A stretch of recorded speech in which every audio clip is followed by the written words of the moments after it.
Welcome back to our channel. In this video I'm gonna let you know how you can buy Worldcoin in Binance.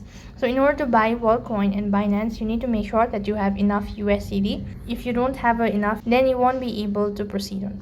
So what you have to do is you just have to go ahead and log in into your Binance account first of all, and check first thing whether you have enough USDD or not.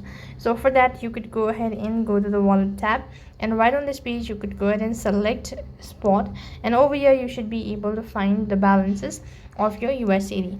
Likewise, if you have already seen the balances, then you need to go ahead and open up your home page, and on the search box you need to type in Worldcoin.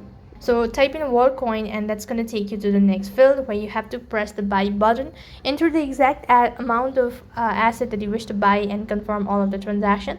And with that, you'll have successfully bought Worldcoin in Binance. That's all for this video. I hope the video is helpful.